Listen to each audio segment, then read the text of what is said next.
Hey guys, and welcome to the Alabama Saltwater Fishing Report presented by Angelo DiPaola, the Coastal Connection with eXp Realty, the first podcast to bring you the local inshore, offshore, and onshore fishing report, whether it's good, bad, or ugly. I am your host, Butch Theory, here again this week, and before we jump into the reports, we've got a really cool opportunity for you. We have partnered with AFTCO, and they are offering all of our listeners 10% off AFTCO products. All you have to do to get your 10% off is text the word fishing to 314-665-1767. Again, just text the word fishing to 314-665-1767. Subscribe to our email list, and we'll send you the promo code via email.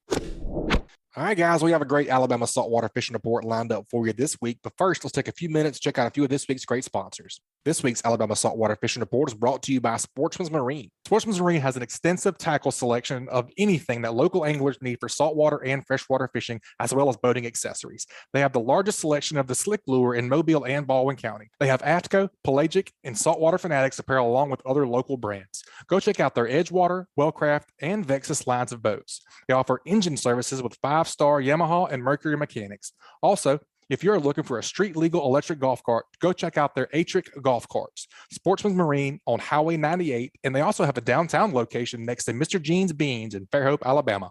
And also brought to you by Floribama Fishing Rodeo. Don't miss the Floribama Fishing Rodeo's annual fishing tournament on June 10th and 11th, held at the Floribama Old River Grill.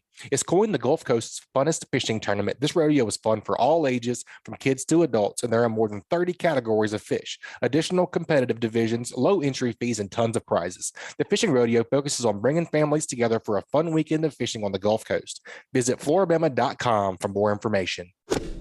All right, guys, welcome back to the Alabama Saltwater Fishing Report, Weekly Fishing Report podcast. I am your host, Butch Theory, and I am joined today with Captain Patric Garmeson as my sidekick. How are we doing today, Captain Patrick? Man, just being your sidekick. That's what I'm being. That sounded a little demeaning. I didn't mean it that way, as you know. Oh, man. Do you prefer my captain? No, captain I tell co-host? you what. Yeah, man, I tell you, feel blessed to be a co-host or a co-anything at this point. And man, there's some times where being in charge, being the captain, being the head ball coach or whatever, all my roles that I've taken, man, I love them when I'm in the middle of it. But when I can take a step back and be something or even just like sidelines observer, assist. Man, yeah. I mean, I'm takes a little pressure I can embrace it all, man. That's right. Definitely appreciate that about you, man. Always willing to contribute. What you been up to, man? You been getting out and catching any snappers? Been snapper slapping any? Yeah, slipped out Monday, man. We had beautiful conditions right out. State licensed captain, have to stay in state waters. We went out and just bumped around on the near shore stuff that the state of Alabama's put out. All public numbers. I mean, people are, a lot of times people are like, man, I bet you got your own stuff out there. I'm like, man, the state has thousands of reefs and they just out there. This year they added a whole nother reef zone and added a whole nother hundreds. It was a ton. Yeah. Craig Newton is like, he's just pushing buttons, all right, we got to put more stuff here and more stuff there and wherever, man. It's beautiful, man. As far as a captain is concerned, to go out to the nearshore structures inside of 9 miles feels like infinite amount of options to go catch. In my case, where we're going out there and trying to catch 2 red snapper per person. Now, don't get me wrong, there are times when you're like, man, does that thing make 16 inches? Is it there? Hey, those are the ones that taste the best right there. Yeah. You scale him and eat him whole, right? That's right. Put him on the green egg, stuff him. Man, we had really, really nice time out there. Just moved around, I mean, all I did was just pull state numbers that I'd never hit before. The guy, like on our last stop, the red snapper just come to the surface and man, that's awesome. Went to catching them, and the guy was like, man, you brought us to your honey hole, blah, blah, blah. I was like, man, I've never been here before. He's like, really? I was like, yeah, man, I just picked a spot on the map. We pulled up here. And I could see them on my Ray Marine, like as the screen was tracking over, the fish were coming from about 40 feet straight to the surface as the boat was coming over to the top. And when I dropped the trolling motor, I looked over, I was like, yep, there they are. They're here. There they are, boys. Chewing off your trolling motor propellers. Yeah, just about. just That's awesome. about. We yeah, it was fun. Had a girl that she actually apparently bass fished a lot in high school and stuff like that. And after her first couple drops on a circle hook, she was over there, you and missing them. I was like, and she finally did catch a couple. And I was like, you know what? I got a jig over here I think we need to try. And she went to whaling on them on a bucktail jig, man. It was a lot of fun. Sometimes those circle hooks that's a hard habit to break, man, coming from that world. You know, growing up as a deckhand, always not rolled our eyes at the bass guys, but we rolled our eyes at the bass guys because they could not stop. They could not stop. It was like a Captain Quick knee-jerk reaction every time. Absolutely. Man, going back to what you're saying about the robust artificial reef system that we have here, man, what a great job they've done it. I mean, that is why Alabama is arguably the best red snapper fishery in the world. I mean, because we have all of those reefs at our disposal right there. Big deal. Absolutely a big deal. And so a lot of these reefs are they're housing small fish, but like not only are they putting these great big structures out and nice big pyramids and stuff that can hold plenty of targetable or harvestable size fish, triggerfish, snappers, all that stuff. But then now they're putting all these eco reefs out for raising all the juveniles and stuff. So it's a complete system. Ecosystem. The state is not approaching this as, oh, we need to just put big, massive structures out there and just let it take care of itself. No, they're putting these little structures out there. I mean, just creating a perfect ecosystem out there for us and the fish, and it's a super duper win-win situation. Yep, agreed. Like you say, it's a big deal to be able to stay within 9 miles and go catch bottom fish, man. That's a big deal. Yeah, I mean that wasn't happening when we were kids. No, it was like the bare minimum seemed to me like it was like 15 miles, and it seemed like even there at that 15-mile mark, you were probably tail pinching most of your snapper, and you may not even have got 10 bites for snapper. And then you were slipping out there about 18 to 20 miles out. And man, just to think that what we're able to do within sight of land is pretty impressive. I can remember, yes, same thing. I can remember sitting on the back deck on a charter boat, private numbers. And after Katrina 05, there was a lot of stuff. I mean, you'd go check 20 numbers in a day and 1 or 2 might be there. And you're sitting there going, all right, let's try this one. Drop her down. Nothing down there. So it was rough there for a while. So yeah, it's been incredible. Hopefully we don't have any of the S words to rumble those around a little bit out there. Stay away from that this year, I hope. Yeah, well, let's not worry about that. Let's let's tell our listeners how they can go catch fish this weekend. That's right, man. All right, let's go down and talk to Tanner Deas with Dauphin Island Fishing to get our first report. All right, Tanner, welcome back to the show, man. What you been up to? Tell us a fish story. What's up, Cap? Thanks for having me back on. I appreciate it. Yeah, man. Always. Heck yeah, man. I've just been doing a little bit of fishing here and there, really bouncing all over the place. Did some inshore, did some offshore, and some onshore stuff. And just been real busy, man. Had a week full of fishing last week and this week, and just hammer down, making it happen. The red snapper bite's been good. Flounder been playing around. Speckled trout, too. Got a lot to talk about, man. I'm excited. Yeah, for sure, man. You and I got to get out with Gray and Derek on Friday on my rig. That was pretty fun. Caught some speckled trout, caught some sheepies in the bay. Those were delicious. And what else did we catch? We got 1 flounder as well on the trip. Yep. Yeah. Well, thanks to Captain Patric's slip corking lesson the couple of days before that, I actually sat on my kitchen table and listened to his step-by-step and rigged up those slip corks for us. So that worked. That was great. Nice. There it is. Yep. Well, tell us how that all went down. It went great, man. Tanner definitely left a bunch of live shrimp in my live well and stunk it up there for me for a couple days. Ooh. Oh, man. 2 points for the boat cleaner. Yeah, that was definitely a 3-man job. We spit shined it and definitely never thought about the live well. Yeah, she looked good. I moved on to cleaning fish, and that was that. Yeah, that's right. Well, man, I mean, we kind of had a decent plan in the morning. It was blowing a lot harder than we thought. We were kind of had in the back of our mind that we were going to go out and catch some snapper, and we poked our head out in the bay and started to head south, and it was pretty snotty. So we decided to stay inshore and do some slip corking, and that was pretty successful. But we got on the Gulf Beach, and those swells were pretty spaced out, and the water was beautiful on the Gulf Beach on the south side of the island. But We were just too late in the day and a little too gun shy to get out there and chase the snapper, but we still had a good time. The water was incredibly beautiful on the Gulf on Friday afternoon. Yeah, man, it was tropical out there. I don't know. The island rarely looks like that, in my opinion. It was a gorgeous day. First time I had actually ridden all the way down to the west end, and we didn't get on any fish, but man, I swear, if we'd have been on the beach, land-based, we'd have ripped some lips out there. It was some good. Well, that's an interesting statement, Tanner. Tell us why you think that. Give me the rundown. Why would it be better to be on the beach? Just my opinion, man, is you can work those areas and those holes, and you can work the wash of the surf where the waves are coming in, and depth change and get to the first bar. And if you want to get wet, you can get to the second bar and do some wading. I feel like you can cover the water and areas better on your feet doing that, fishing better. It's just easier than in a boat, in my opinion. You've got the waves to deal with. It's just not as easy. I really enjoy, fishing from the beach for those trout in those areas, and I had wished we'd have gotten out. I don't know exactly why it's easier. I'm sure you can tell me. A lot more experience, but I mean, just fishing from land, it seemed like there were optimal areas to fish for flounder and trout right off the beach, and they were harder to access in the boat.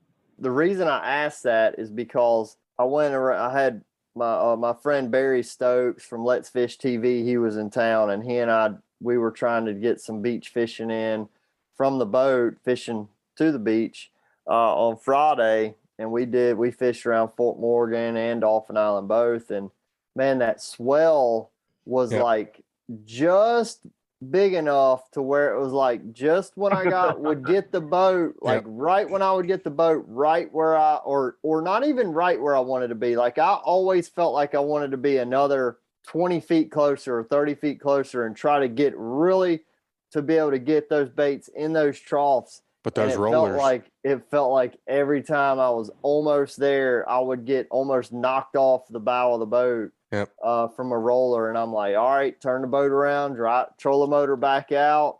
And then I'd start fishing my way back in. And the whole time, and Barry needed to be doing the show out of the boat just because of, the technical side of things and everything. And I was like, man, the whole time I was thinking like, man, I bet if we were standing with our feet in the sand, we'd probably be catching fish right now. And instead we were like just getting the crap beat out of us, not catching anything. It's tough in a boat, dude. It is. And it's almost semi-dangerous. You know what I mean? It's just not. Can be for sure. It's not great conditions. You take one over the bow or whatever, and it's just not a good situation to be in. Having your boat right there where the waves are breaking just makes it tough.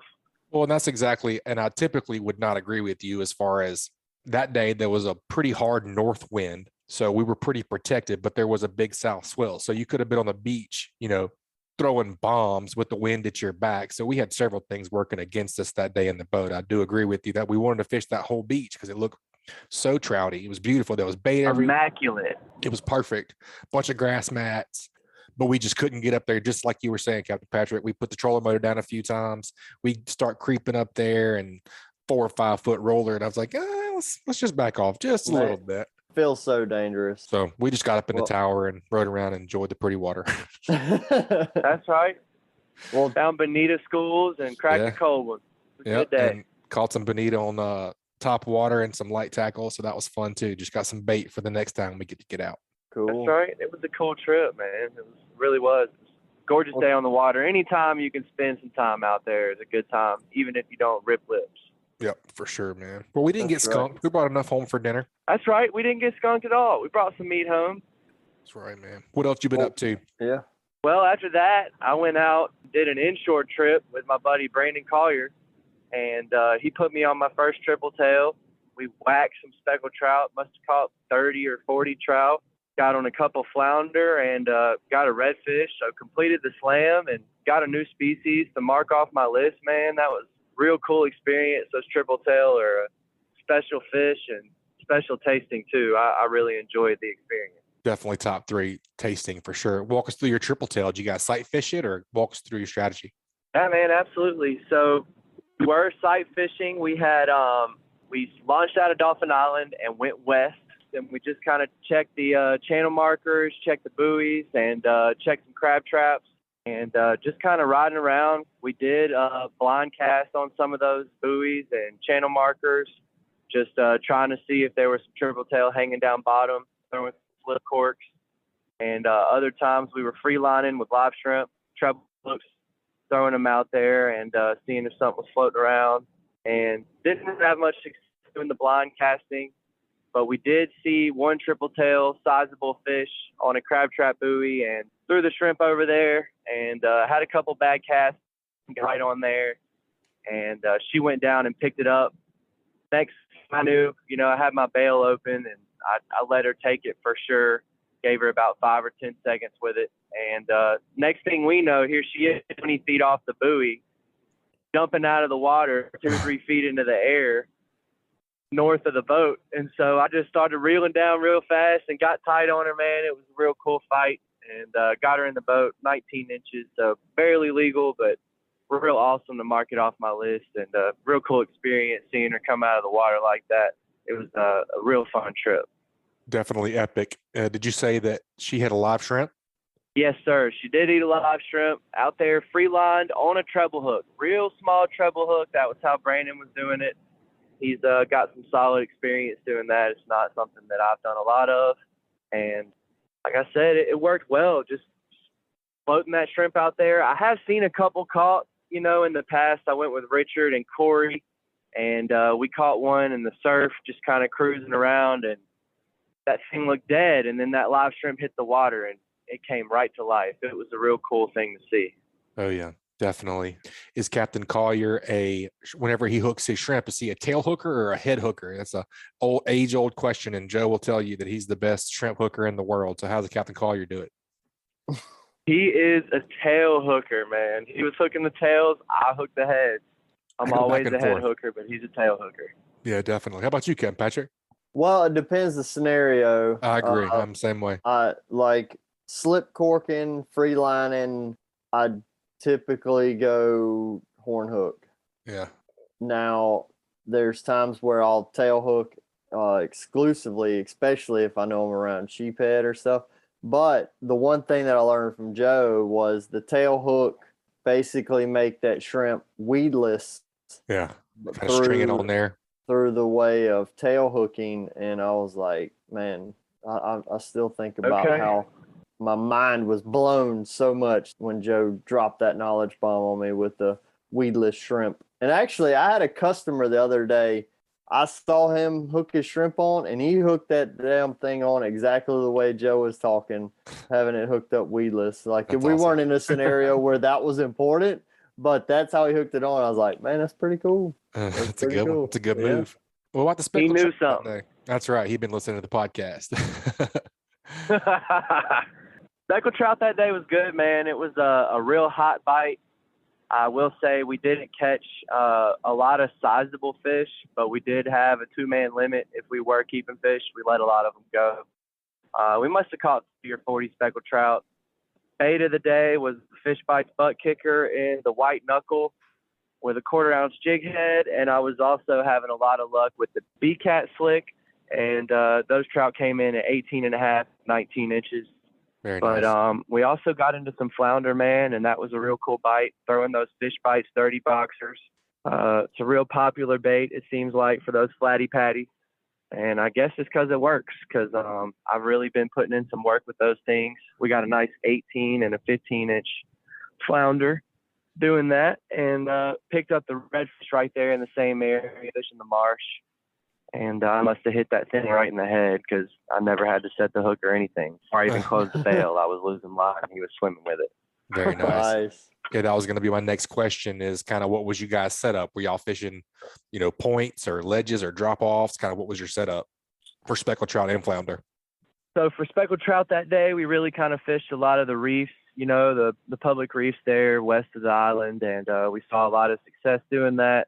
Mid-water column, just kind of jigging it real slow, letting it fall, hit the bottom, and then jigging it up. If you gave it 2 pops, it seemed like it would hit the middle of the water column, and it was hard not to hook up, not to get a fish. There were just so many around, a lot of trout, white trout too, and it was real fun. You know, it's fun when it's like that, but it's typically not the most quality of fish.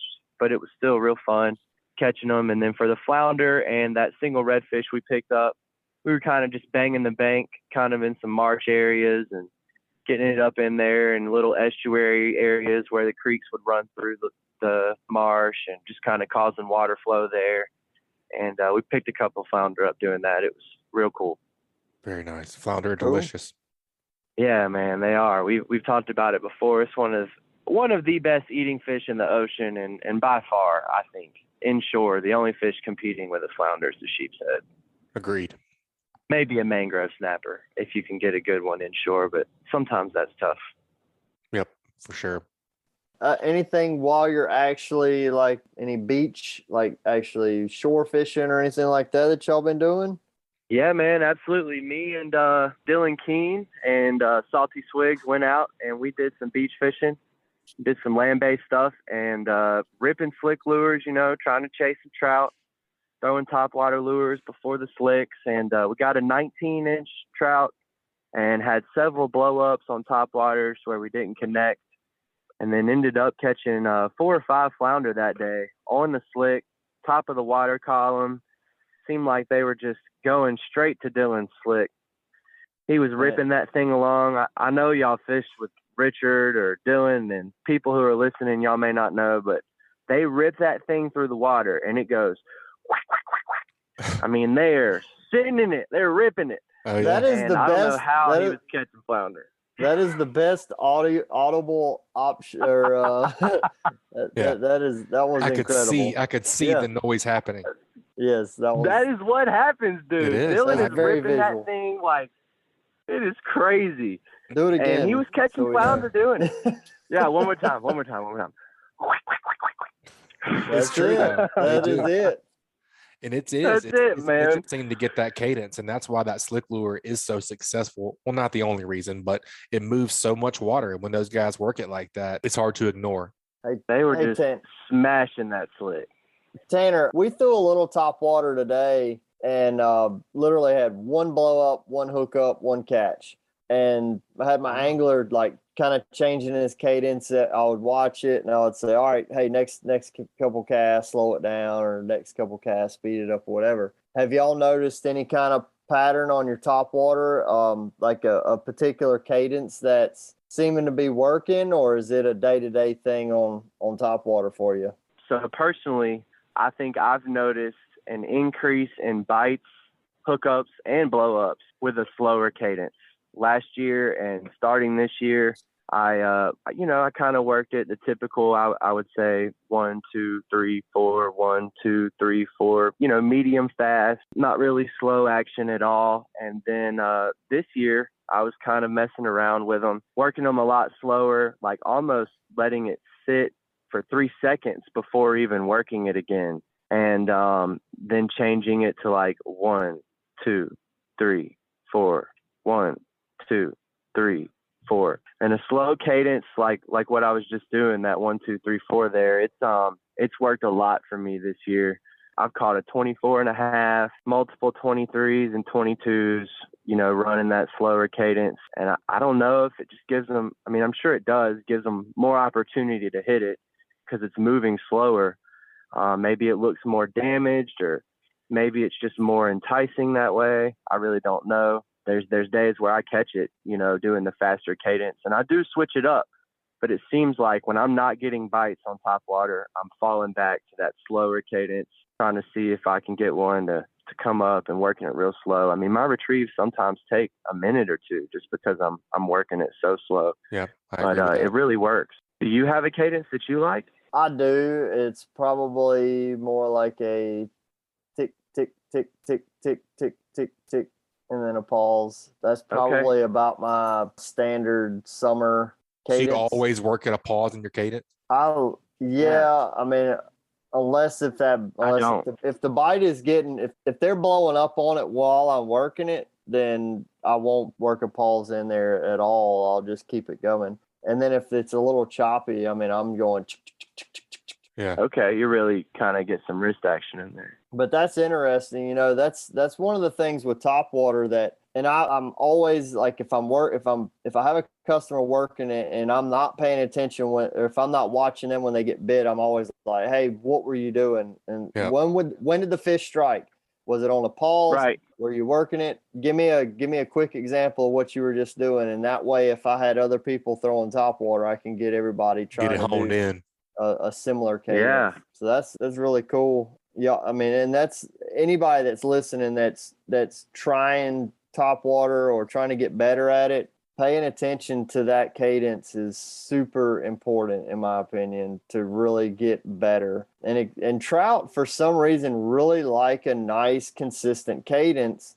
Redfish to me, sometimes end up biting the guy or girl that's throwing it that's like more irregular, more where it's more where it's, I don't know, I can't even make the cadence sound because it's more like a very erratic, where it's like slapping around versus like ticking, like tick, tick, tick, tick back and forth.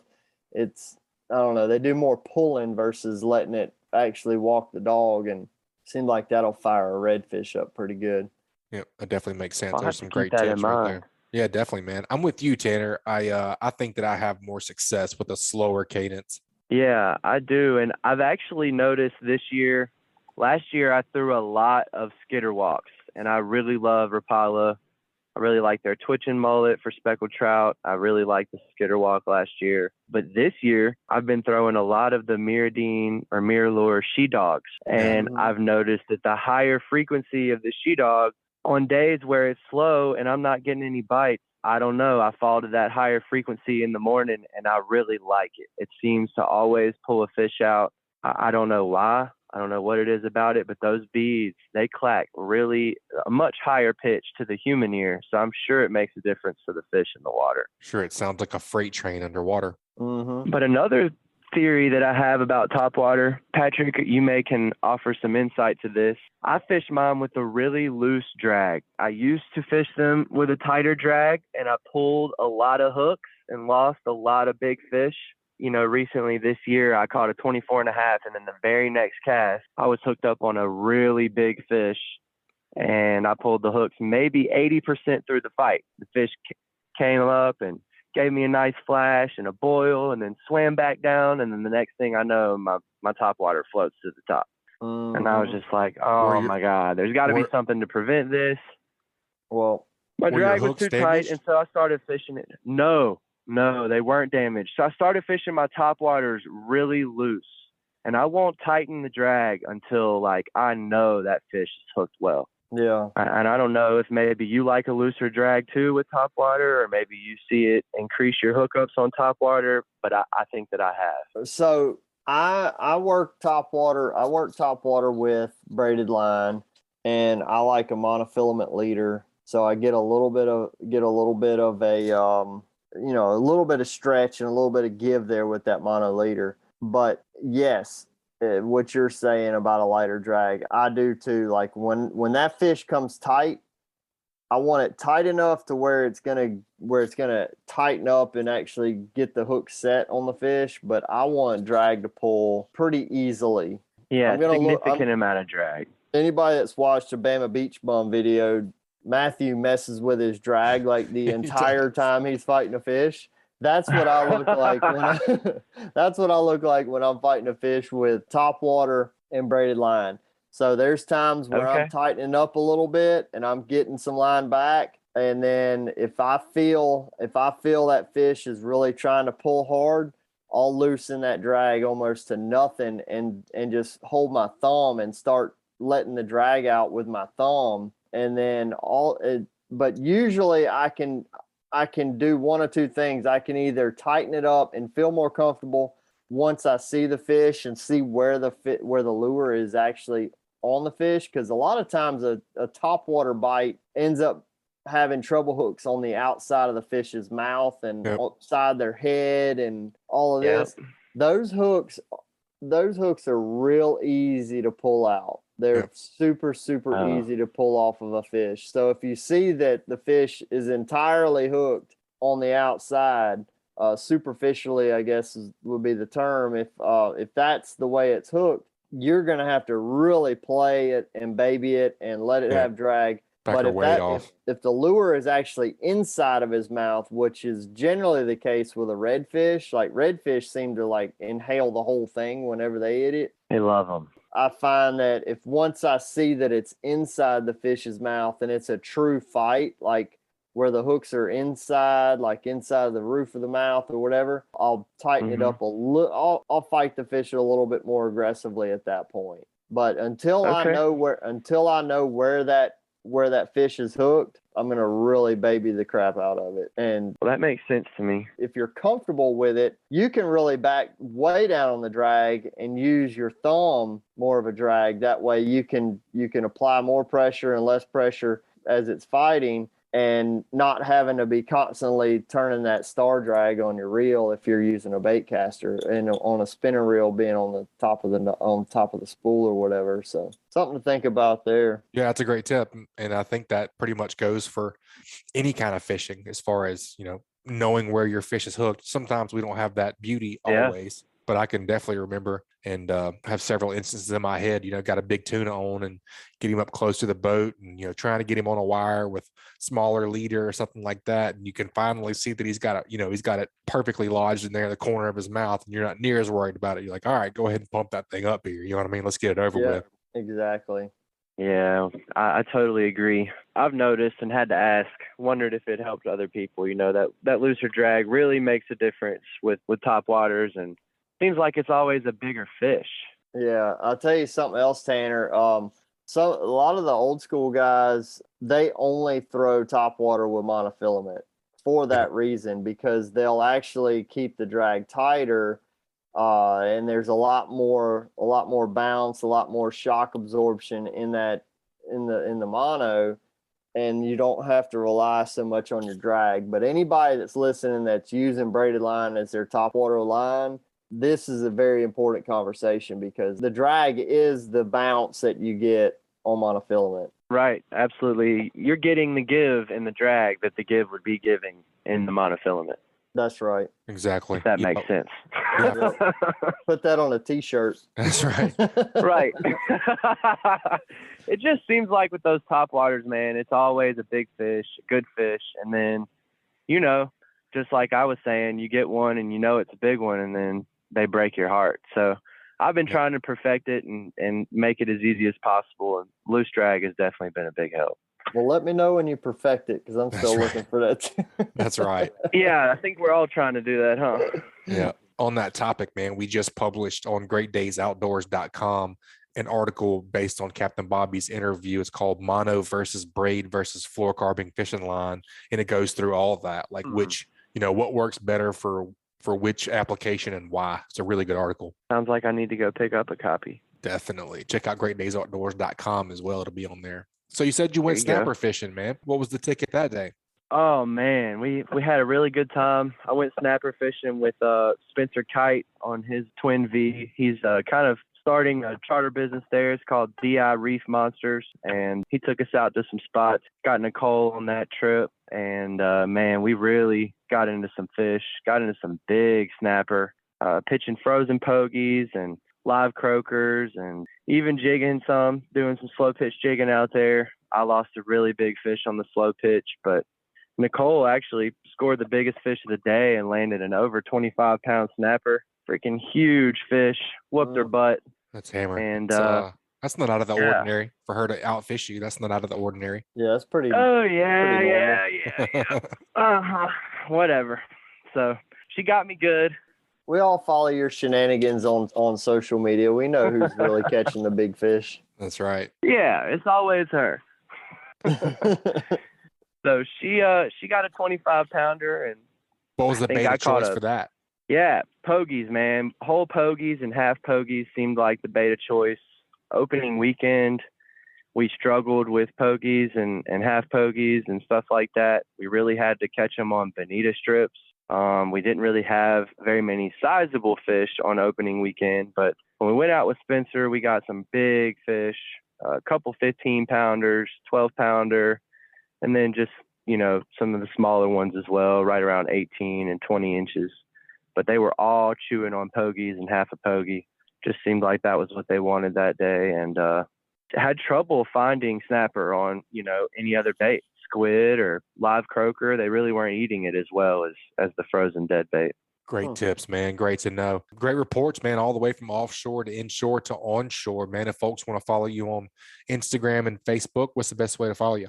Man, y'all go check me out on Facebook. I'm Tanner Deas, Deas, and Instagram. I run the Dolphin Island fishing page. Always trying to get into something. Always trying to share some information and share what we've been catching. It's a beautiful fishery we got, and it's something else to enjoy it and to be able to go and fish. And I just love it. So y'all want to check me out, y'all hit me up over there. Talk to me about fishing or whatever, and we'll make it happen. Love it, man. Appreciate you sharing your knowledge and giving your education to our listeners. We always look forward to hearing from you, and we look forward to hearing from you next time, man. Be safe out there.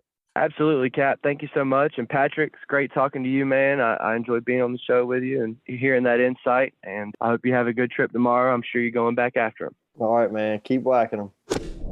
All right, folks, that was a great report by Tanner Deas with Dolphin Island Fishing. You guys take a quick break and check out a few of this week's sponsors. That segment was brought to you by Fish Bites. For more than 20 years, anglers everywhere have come to know one thing that nothing says no to: Fish Bites. We are the Fish Bites Nation, and this is your invitation. So grab some Fish Bites and get busy casting, because you can't join the nation without doing the catching.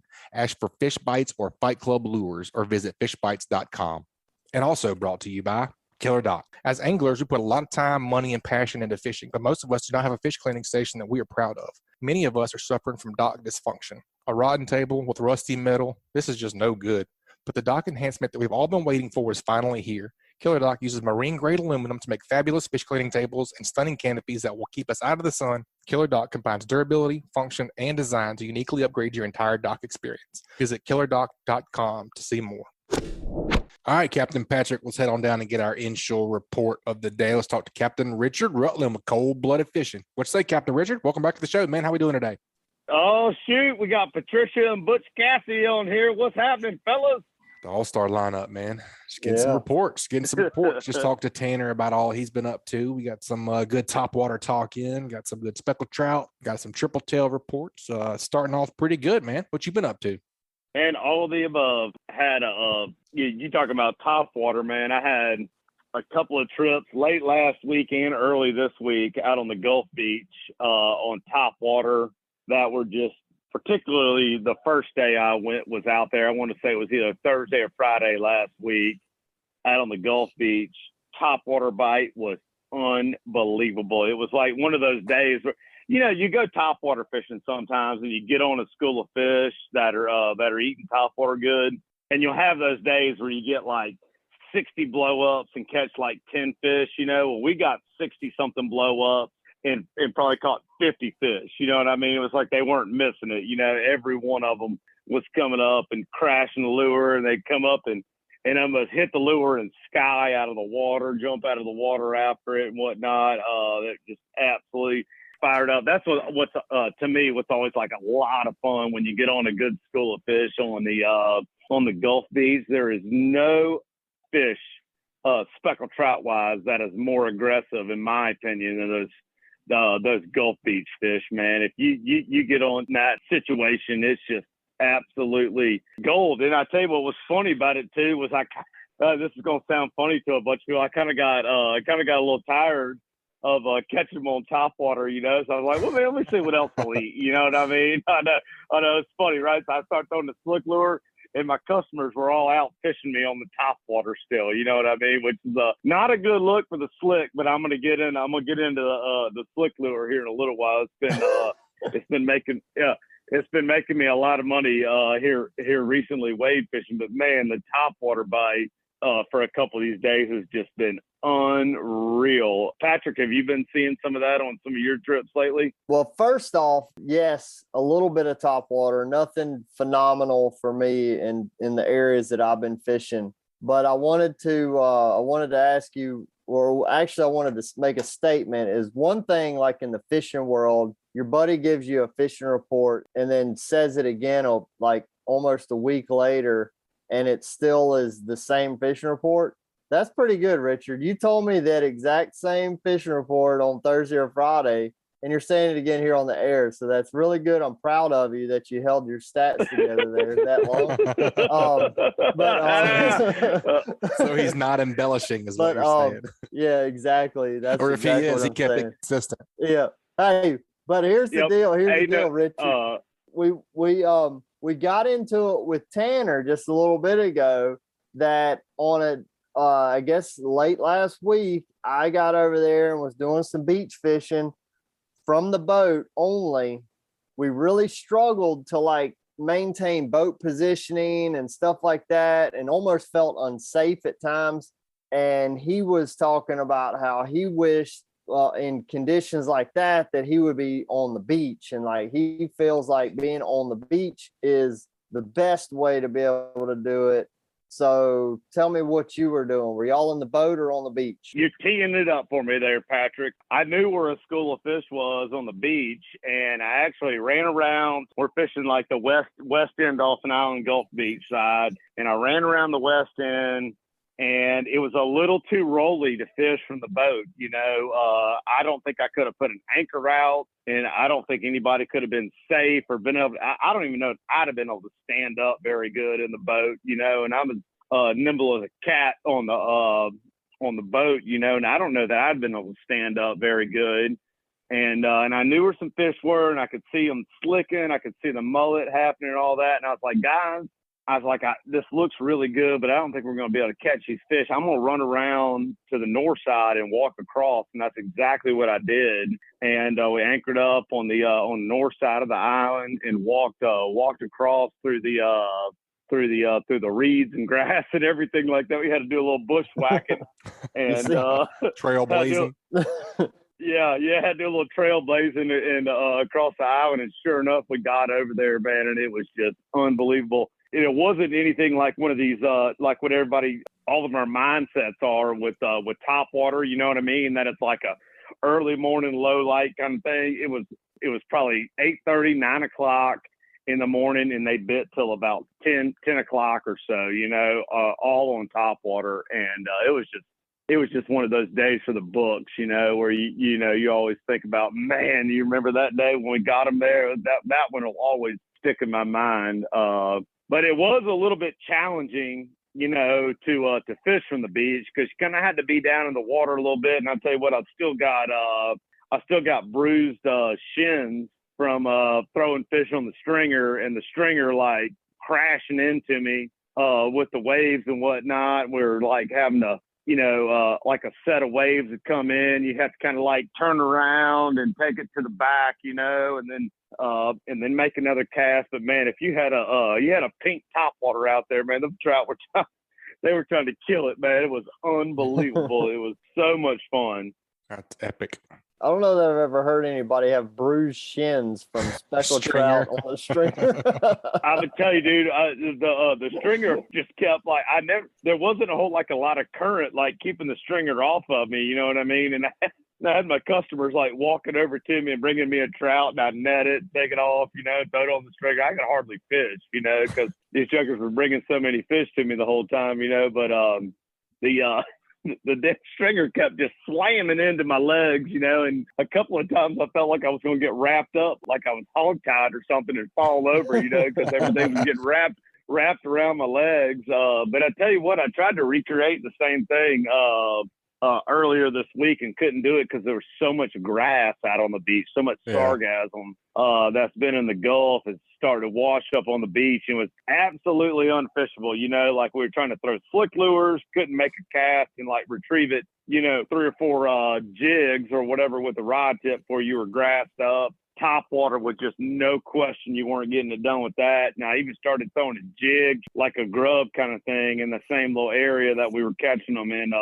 It was impossible to fish, you know, so I had to go elsewhere, and ended up, I want to say that was Monday. We ended up making 3 or 4 waves before we really got on them good, and did phenomenal on the slick lure over some oyster shells. Wading a little bit later in the day. The one thing that we're experienced right now, we're in kind of almost in a nip, you know, with if you look at the tide charts, it's not really like a true nip where we have like a flat tide, you know, for 3 or 4 days. It's just starting to slow down. But just had some unbelievable days earlier this week and today, all fishing the slick lure. The really good colors were B-Cat was good when we've had a little bit more tide and some of this west and southwest wind that we had today. B-Cat was really doing good, but that croaker and cool beans were just absolutely money. And there was like no throwback size fish at all. You know, they were just all good, solid fish, and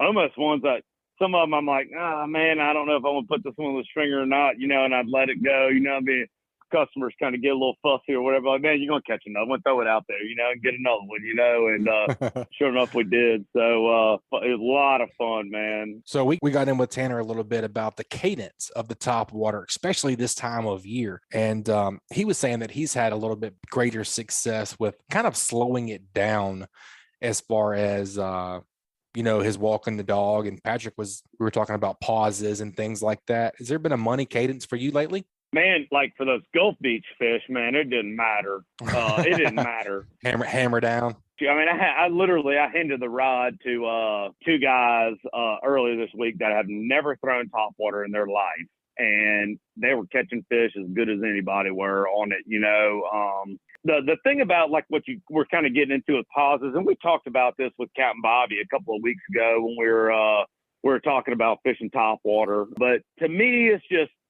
I mix it up a bunch when I'm throwing topwater, you know, and I kind of just have like a regular cadence that, like, if I've got one on my line and I throw it, I'm just going to go chick, chick, chick, chick, chick, chick, chick, chick, chick, chick, you know, until I locate some fish.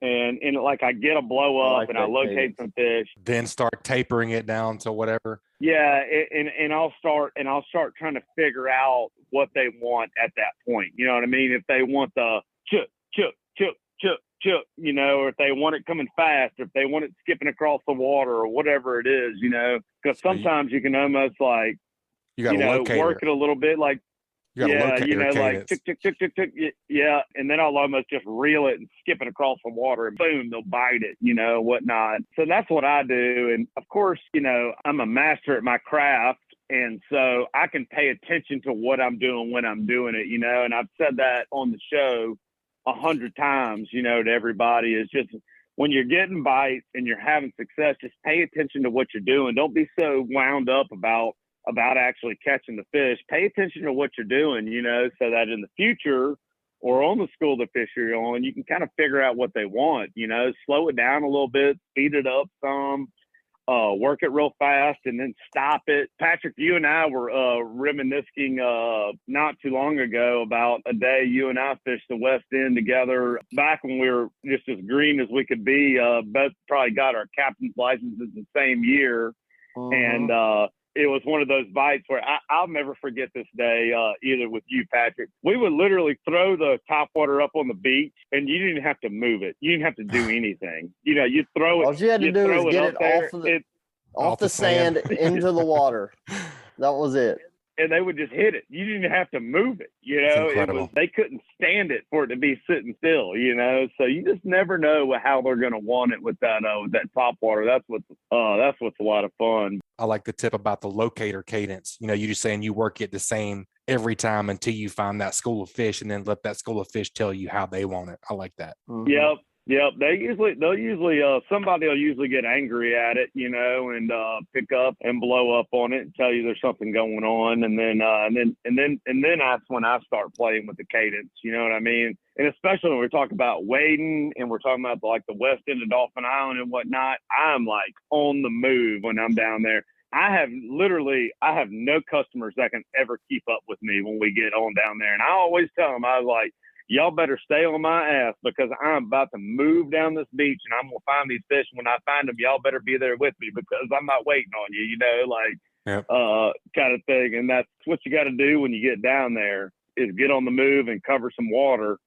And that's what I do, man. I just sit there and tick, tick, tick, tick, tick, tick, tick, as fast as I can almost, you know, until somebody tells on you, you know what I mean? Or most of the time you get down there and you'll see the bait kind of start to boil up and shower a little bit and whatnot, you know.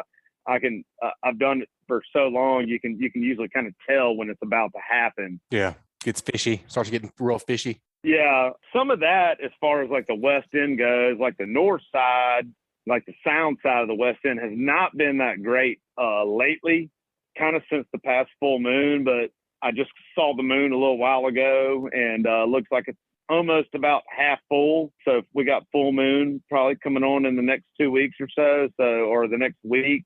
So I expect a lot of that to kind of pick up here for too long, you know. And man, there's nothing better than top water right around, you know, pre-full moon, coming along in shallow water over sand and grass and shells and things like that. It's a good chance to get a big one. Talking about a big one, did you guys see Bennett Kircher's 30-incher he caught 2 days ago? Yeah, hammer. Unbelievable fish. He I'd actually like to get him on. I didn't have a chance to talk to you, Butch, ahead of time, but I'd actually like to get him on the show maybe for too long and let him tell us his story. But heck yeah, sounds great. Yeah, that joker called me as soon as he caught it. You know, of course, fish, for anybody who doesn't know, he caught the fish and netted it, measured it, and tried to let it go, and she wouldn't swim off, kept going belly up. And he said the fish was kind of beat up, like maybe it had been grabbed by a dolphin or something like that. It had like teeth marks straight down the side, her side, you know, whatnot. But that's a big probably fish. A fish that was probably at the end of her lifespan, if I had to guess. Unbelievable fish though, and that just, man, makes me smile ear to ear, even though she didn't swim away, that we have that class of fish here in Alabama. You know what I mean? You hear about Texas and Florida, and really Texas and Florida, where you think about going and catching a fish of that class, and we have them here in Alabama. You know what I mean? And I know Tanner, you know, y'all talked to Tanner earlier. Tanner's like, he's dying to be on the Dirty 30, you know what I mean? You know, yeah. with the speckled truth and whatnot. But that is super exciting to know we have that class of fish here, and I'm just waiting for that old girl to bite my line every time, man. I'm on the ready. I'm like, God, I'm like a daggone sniper with a enemy in my sights, you know, ready to pull the trigger. Well, I think we're on the up and up here, man. I think we're doing the things right that Texas has been doing for a long time as far as the hatchery and everything. So I expect those numbers just to increase here, in my opinion. Oh yeah, for sure. Mm-hmm. Talking about other things, man. We said something a little earlier in my introduction there about Tripletail. I have just about Tripletail every trip in the past several weeks. After we've got done trout fishing, it's kind of like, hey guys, y'all want to look for a Tripletail on the way back, or hey, want to go run around and look and whatnot. And it has been, in my opinion, been one of the better years that I've seen for blackfish. What's a Tripletail? You mean a blackfish? We don't have any of those around here. Shh. Come on now. Anything in particular? You think they've been hanging out west or on the big cans or on crab pots or anything in particular? Actually, to be honest with you, probably half of the fish I've caught this year have been what we call free swimmers. Yeah.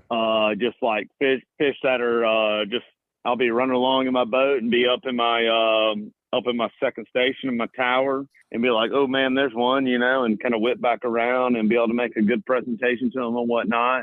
And then a lot of them on crab traps and whatnot, but there's really no rhyme or reason to where they are or an area or anything like that. But that's good news. That's good news. Yeah. Oh no, it's been great. Lots of numbers. I wouldn't say I've been catching great big giant ones yet, you know, like no 20 pounders by any means, but I've caught several that are like in the lower teens, I would say, you know, 12 to 14 pounds.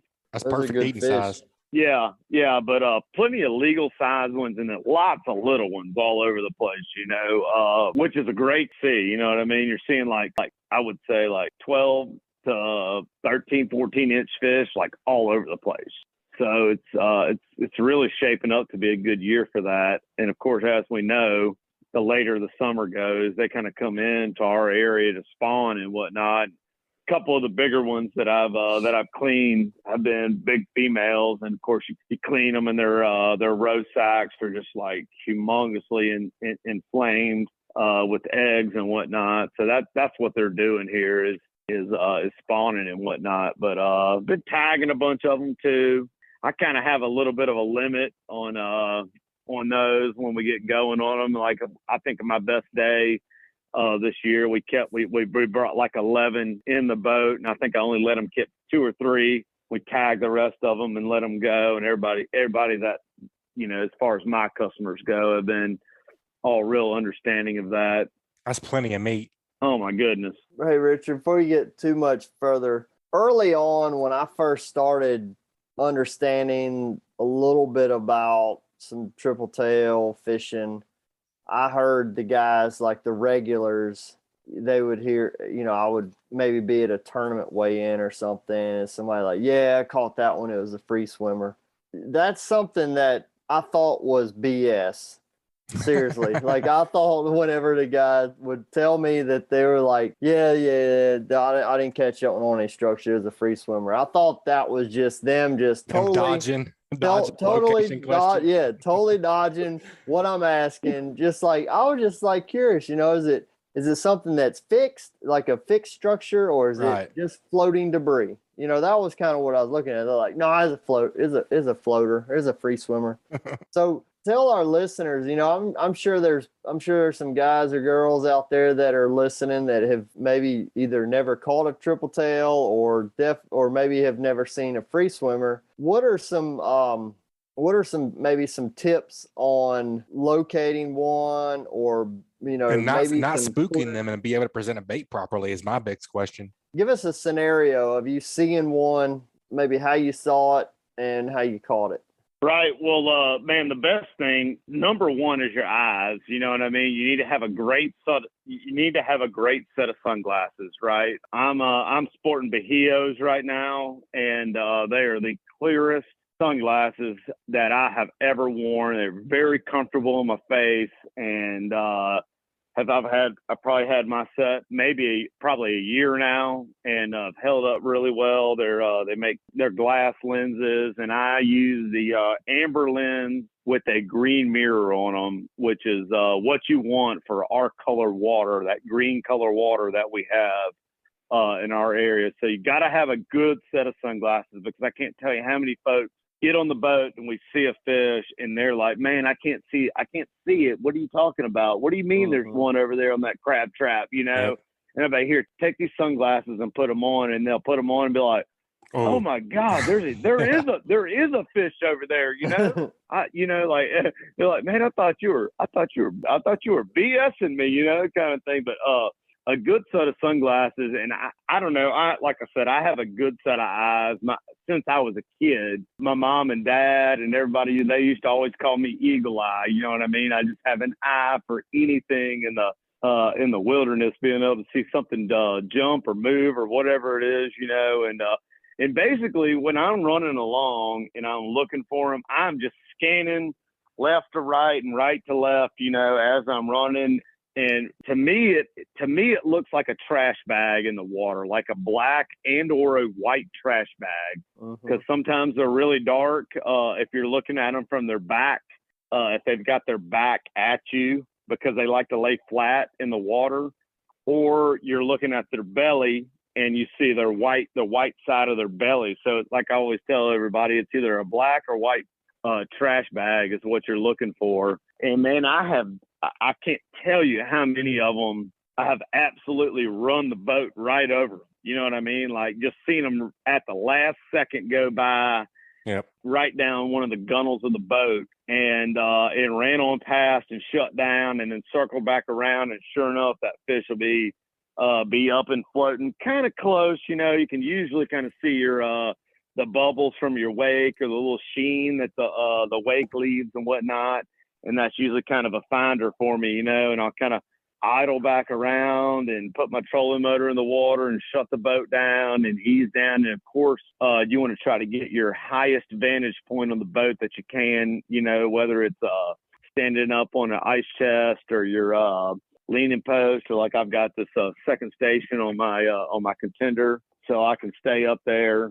So that's just basically it. You know, I've seen plenty of them well before I had a tower on my contenders, but having that it's just a game changer. You know, I can't tell you, I feel like I've almost doubled the number of fish I've caught with having a tower, you know, being able to that much higher up and have that much broader of a scope of vision out away from the boat. Makes a big difference. Unbelievable. The other thing too, I'll say about your free swimmer fish or your fish you find in tide lines and whatnot, they are way more spooky than structure fish, you know. And I say structure fish, I'm talking about fish that are on pilings, channel marker buoys, crab pots, all that kind of stuff. Those fish are worried about whatever the structure is more so than anything else. You find those free swimmers, the whole popping cork with a short leader tied under it, like I've talked about in the past, does not work near as well as throwing a like a free line shrimp at them. That's really been the trick for me, is find the biggest shrimp you can in your live well. And the only reason I say the biggest shrimp is just so that you have something to throw. You know, you know, a little bitty like 2-inch shrimp, man, is like throwing like a 16th ounce jig head out there. And, yeah, man, that really is. That's a really good tip, because that's something, you know, I hear it from a lot of triple tail guys that they'll talk about using big live shrimp and big cob shrimp. Yeah, and it's not necessarily about having that giant bait that the fish is only looking for something that's huge, and a big meal. It's really about the fishing part of it as much as anything. Right. Less terminal tackle, bigger bait. Yep. And when it comes to that, like when I'm using shrimp on a cork, under a popping cork and whatnot, I don't like those great big shrimp. I would rather have a smaller, like a more medium-sized shrimp on my hook, because number one, they have little tiny eyeballs to begin with, you know, blackfish do, but those great big shrimp are hard for them to inhale and get, you know what I mean? If you're talking about like a keeper size fish, about a 5-6, like a 5 to 8 pound fish or whatnot, and you're throwing a daggum 12 count shrimp at him, you know what I mean? It's not that easy for him to eat it, you know what I mean? And so you have like a little bit smaller bait, just boom, he inhales it, and then you got him, you know. And the other thing too that I've been doing, kind of just a little knowledge to pass down to everybody. I've been going to a Kale hook. I was just about to ask what your favorite triple tail hook was. Yep, I really like a 1/0 Kale hook, or like the owner SSW 2.0. 2/0 is a great hook to use on as well, but I used to use a treble hook a bunch, and just like my regular like number 8 treble hook that I trout fish with all the time. But the thing I've found is that that treble hook is going to get usually hung up down in their mouth, and man, they got nasty gill plates, and they got some little bitty fine teeth and everything. And that Kale hook, like Patrick and I both know, with the sheephead fishing, always finds its way into the corner and the top part of their jawbone and whatnot, and so that you don't have to really worry about the leader chafing and breaking the fish off quite as bad. And so that's been that's been very successful for me, is moving over to that Kale. You're starting to learn some stuff from me, or what's going on there? Patrick's rubbing off on him with a gold Kale hook. Oh, Patrick, hey, you're not learning something every time you talk to somebody about That's fishing, right. man. You going backwards. We're gonna leave you in the dust, bro. Absolutely. Right. Going backwards. Snapper, man. You been snapper slapping any? Nope, haven't been snapper fishing yet. I know it's hopping. We got some mechanical issues going on with the Ocean Master, so we're down at the moment. But hopefully we're gonna get her licked here before the end of the week. It man, from all the social media pictures, it looks like they're getting them. Yep, they're out there for sure, man. It's a great period as far as the trout fishing goes. I'm just super excited about the next couple of weeks. Coming back up on this June full moon, it's gonna be a lot of fun. And then right after that, we got the rodeo right around the corner, so everybody needs. It sounds like everybody's kind of getting geared up for that. We're going to have the shark category back in, like the kill shark category introduced here back to the rodeo this year. So that should be a lot of fun. Definitely need to weed out some of those guys. Oh my goodness. I'm sure, I don't know who y'all have had for an offshore report today, but I'm sure they're going to tell you about the sharks. And a bunch of sharks. Yep. Yep, but the cool thing about the shark category this year is with the rodeos, it's going to be guaranteed cash, you know, and it's only a $25 ticket per angler. So, and I believe first place is paying out $12,000. Ooh, it's hard to beat. Hard to beat that math. If you're going to be fishing, you might as well buy a ticket. That's what I was thinking, man. If I was fishing rodeo, I'd definitely have a shark in my game plan some which way. Even being primarily an inshore guy, might be trying to go catch me a big monster. Yeah, heck yeah, land based or not, it don't matter with that ROI. You can't lose. Mm-hmm. Oh my goodness. Yep, that's right. Yeah, we're going to pay it out 10 places, just like King Mackerel Jackpot's been done for years and years. We're going to pay out 10 places. So hopefully everybody will jump on behind it and get in. Because like I said, it's guaranteed money. It doesn't matter if there's one angler or 1,000 anglers. Somebody's going to win $12,000 first place, So heck yeah. It's going to be a fun year, I'm sure. Oh yeah, always is. Yep, get back to the old days of see some hanging fish. Yep. Always like to see a big old hanging fish from that crane. Man, it's hard to beat. That's probably one of the first memories I have of ever going to this deep sea rodeo was seeing a big, probably a 10, 12 foot hammerhead hanging up. Yep, me too. Yep. Man, I tell you, for a while it got to where, and I'm sure everybody has experienced it, who's been offshore fishing. It was fairly easy to avoid sharks and whatnot. It was like a every once in a while kind of thing. And now it's getting to where they're definitely a nuisance. Yeah. Yeah, a nuisance. And it's a healthy fishery again up here in the Northern Gulf. So we're gonna open it back up. We're definitely a conservation minded tournament as much as we can be. And so I think that's going to be really neat to bring that on back. And it sounds like we've got a lot of support behind us from anglers, sponsors alike.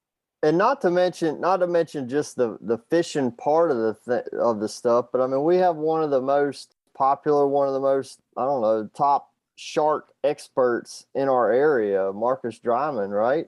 Yeah. Oh yeah. Oh yeah. And we have his full support with it. And he has helped Corey Quint and I write the rules and come up with the format and help us execute this thing. We would not be doing this without their support by any means whatsoever, because Marcus is definitely one of those guys who is very he's a shark guy, that's what he does. That's his passion as far as being a marine biologist. And he's in favor of it, and wouldn't say thinks there needs to be less sharks by any means, but we're not hurting anything by moving forward with a shark category. So good to have should that be support. Pretty cool, man. Yep. Hopefully the crane's gonna be busy at the rodeo. I can almost guarantee it, Cap. Heck yeah. Man, that's a great report. Thank y'all for having me, man. I really enjoyed talking with everybody. And oh man, I tell you one other thing I want to throw in there. Man, I've had several podcast listeners on the boat this week. A guy today, Mikey. I can't remember how to say his last name. It's kind of funky, but Mikey. He's we had bachelor party trip today. He's getting married on Friday, so poor guy getting married on Friday. Yeah, getting married on Friday. So so this was his bachelor party trip, and then we had another one of the I want to say he's one of the head nurses over at Spring Hill Hospital, Chris. I don't know Chris's last name, but I'll tell you his nickname was Miss Chris because he missed so many fish while we were fishing on the daggum slick lure. I tried to teach that joker how to come out of his shoes on the slick lure and set the hook, but couldn't get the hang of it. He but his nickname was Miss Chris by the end of the trip, but great guy, man. And I just tell you, our listeners absolutely love the show, love what we do. And man, I'm just thankful and happy to be a part of it, man. But well, cool, man. Y'all have a great rest of the show. Thank you for having me on, and can't wait till next time. Same here, man. I definitely know who you're talking about, Mikey. He's a great dude. He always reaches out to me when we talk about the podcast all the time. So thanks for listening, Mikey. And I'm glad you got to get on some fish and your name wasn't Miss Mikey. Yeah. Mikey is wound up about some fish, man. I'm gonna tell you what, he'd have waited to Cuba today if I'd have let him, I love it. That's what it's all about, man. Well, folks want to get up with you and book a trip. What's the best way to get in contact with you? coldbloodedfishing.com. Awesome, man. We appreciate the report, man. Be safe out there and keep whacking them, Cap. We'll talk to you soon. Yes, sir. All right, folks, that was a great inshore report from Captain Richard Rutland with Cold-Blooded Fishing. You guys take a quick minute and check out a few of this week's great sponsors. That segment was brought to you by Bahio Sunglasses. Want to catch more fish? Experience the clearest lenses on the planet with Bahio sunglasses. Because you'll see more, you'll catch more. It's as simple as that. Try on a pair at your local retailer or check out bahiosunglasses.com to witness the magic for yourself. Bahio is an independent, sustainable, carbon-neutral sunglass company based in New Smyrna Beach, Florida. Experience the clearest lenses on the planet with Bahio sunglasses. Try on a pair at your local retailer or check out bahiosunglasses.com to see for yourself. And also brought to you by Boaters List. Boaters List is your new reliable and fast resource designed to link everyone to everything on the water. If you own or run a boat, you know how difficult it can be to find the right company for the task at hand. Boaters List makes it easy to find the service that you are looking for. Locate anything from fuel docks to service repairs or rentals of large yachts, even down to paddle boards and all things in between. BoatersList.com will always strive to make it better on the water. And also, Hilton's offshore charts. The days of heading out and blindly looking for good fishing areas are pretty much over. Don't waste time and money on fuel searching for fish. You need the most recent, highest resolution images to not only know where to go, but where not to go. The knowledge provided by today's technology is critical when planning an offshore fishing trip. Make the choice that professional captains all over the Gulf make and choose Hilton's Real-Time Navigator. The easy-to-use interface and excellent customer service will have you on the fish every time you go. Check them out at hiltonsoffshore.com. All right, guys, as you know, the wind's been blowing a little bit. Snapper season is in. There's lots of reef fish in right now. Other than that, there's not too much to report as far as bottom species. You guys get out there and take advantage of this great weather opportunity. And in place of our offshore report this week, we're going to talk to Nicholas Haddad of the Return 'em Right Project and Sean Meehan of NOAA Fisheries to educate us on how we can properly release these offshore reef fish to reduce the effects of barotrauma. Guys, I wanted to take a quick break and talk about something that's really important as we start snapper seasons around the Gulf Coast. And for guys that do a lot of bottom fishing, unfortunately, I think if you've done any amount of bottom fishing, we've all seen a fish floating off and dying because of barotrauma. Today, we're going to learn all about what barotrauma is, how you can look for the signs and symptoms of it, and what you can do to return these fish correctly, the proper catch and release while bottom fishing, and also what's going to be in it for you to start changing the way you release fish when you're bottom fishing. All right, and to do that, today joining us is Nicholas Haddad with the Return 'em Right Project and Sean Meehan with NOAA Fisheries. Guys, welcome to the show. First off, first thing I got to ask you guys is, there's this big fancy word I'm seeing all the time now, and I want you guys to define it. What the heck is barotrauma? Thanks for having us, Joe and Butch, and it's a pleasure to be here. And yeah, barotrauma quite literally means pressure injury. So baro means pressure, trauma means injury, and it's an injury that fish experience when being reeled up from depth. So if you've ever been out on the water and you've seen released a reef fish like a snapper, grouper, and you've seen it float off on the surface, you know what barotrauma is. It's caused by the expansion of gases from being reeled up from depth. I think we've all seen, those fish come up and unfortunately float off. We've done a good bit of bottom fishing out there. What are the visual symptoms of barotrauma? What are some of the ones that probably everybody's seen, and then maybe some of the ones people might be overlooking? Yeah, there's a number of them. We have seen them. Some of the big obvious ones are that stomach protruding from the mouth as you reel them up, or big bulgy eyes, right? We've seen those from, fish coming up from depth, snapper and grouper, those sort of things. Other ones that may be a little harder to catch are like a bubbling scale. Like some of the scales will actually lift off the skin of the fish. You'll see that. Or the abdomen, the stomach area will feel real tough and kind of bloated and full of things. Another obvious one is when some of the intestines, and this is a little graphic, comes out of the vent or the cloaca in the fish, that hole in the bottom of the fish. The pressure's so great, it'll push it, not only the stomach out of the mouth, but some of the intestines out of the backside. Yeah, I think we've all seen that. It seems like the bubbling of the scales, I seem to see that a lot more in really, really deep conditions. We're pulling fish up from hundreds of feet deep. What depths can a fish experience barotrauma, though? Is this any bottom species? Is there a certain depth that this becomes more prevalent?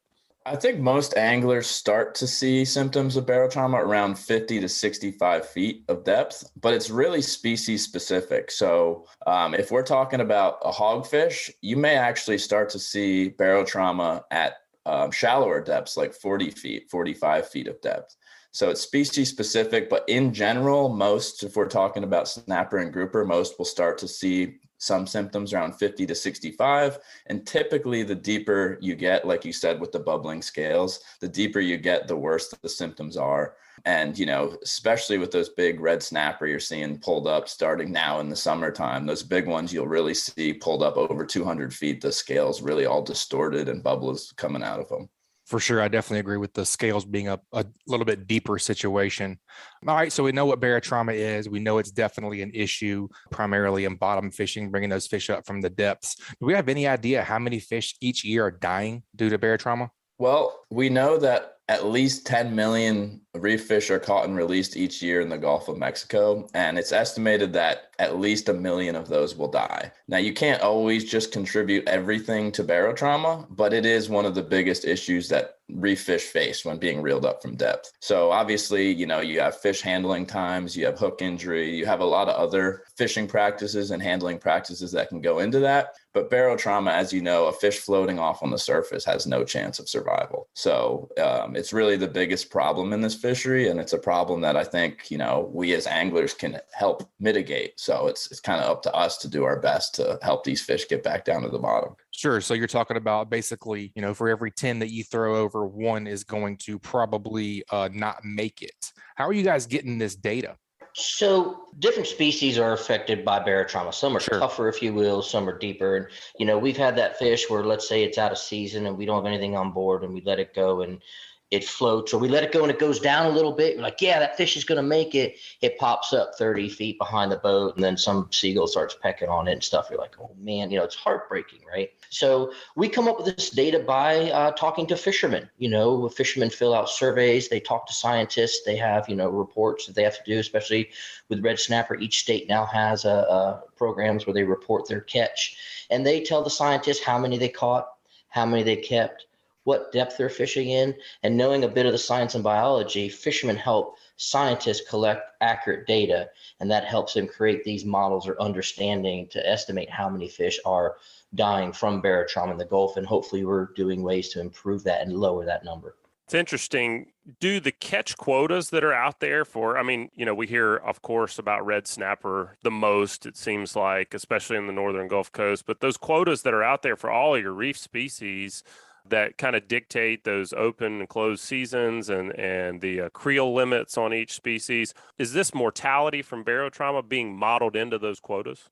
Yeah, discard mortality as a whole is being modeled into those quotas. So the more information we get from anglers, not just barotrauma, but predation, if we have, dolphins or sharks that are killing them, that information is helpful to us, especially where that's happening. And those sort of things help go into the model and help inform management decisions to help maximize the amount of catch, but also protect the species into perpetuity. I'm glad you mentioned dolphins and the sharks. And Butch, last time you Big and I issue. were out Goodness fishing, gracious. I would say that it was more like 10 out of 10 on the day that we were fishing. None of those fish were making it back. The dolphins were eating them Agreed. immediately upon return and playing games with them. It was, like I said, 10 out of 10. Every single one of them was dying due to dolphins that day. So, what can we do to really return these fish right? There's not a whole lot, seems like you could really do about a dolphin eating a snapper that you throw back. Maybe there is. What can we be doing right to prevent barotrauma deaths? And also, what about these dolphins and these sharks that are becoming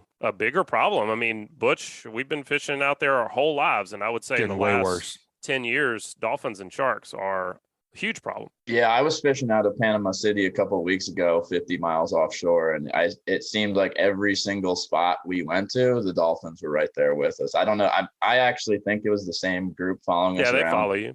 They all definitely day. follow you. So it's definitely something we're going to continue to see in fisheries. It's not going to go anywhere, this issue of predation and dolphins and sharks. But, when we're talking about best release practices and the science that's been done, the studies, the acoustic telemetry, it's not that there was no sharks or dolphins that have been done or have been around in these studies. So from a best release practice, best fishing practice, I think that what we have to do right now is continue to do what we can to help mitigate barotrauma, And in the process, more fish are going to survive than a fish floating off on the surface. I mean, a big red snapper, a big gag grouper out of season floating off is going to die 10 out of 10 times. If you release that back down to depth with a descending device, it has at least a good chance of survival. And, I just like to encourage people to continue to do what they can. And, in the sharks and dolphins are just something we have to deal with for now until we get a better solution.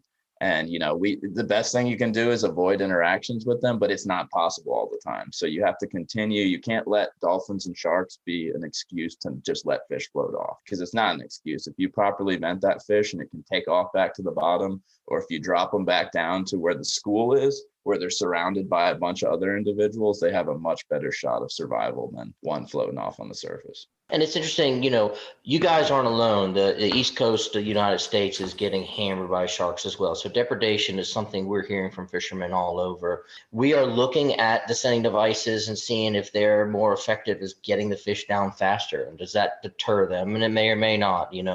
There are studies going on to look at that. There's also a workshop going on right now, actually looking at non-lethal deterrents for marine mammals. So we are trying to come up with solutions for fishermen to get better about this. The challenge is that dolphins, maybe more so than sharks, are so intelligent. And so at one time in the past, somebody threw a ballyhoo or a mullet to one coming in thinking it was cool for a photo.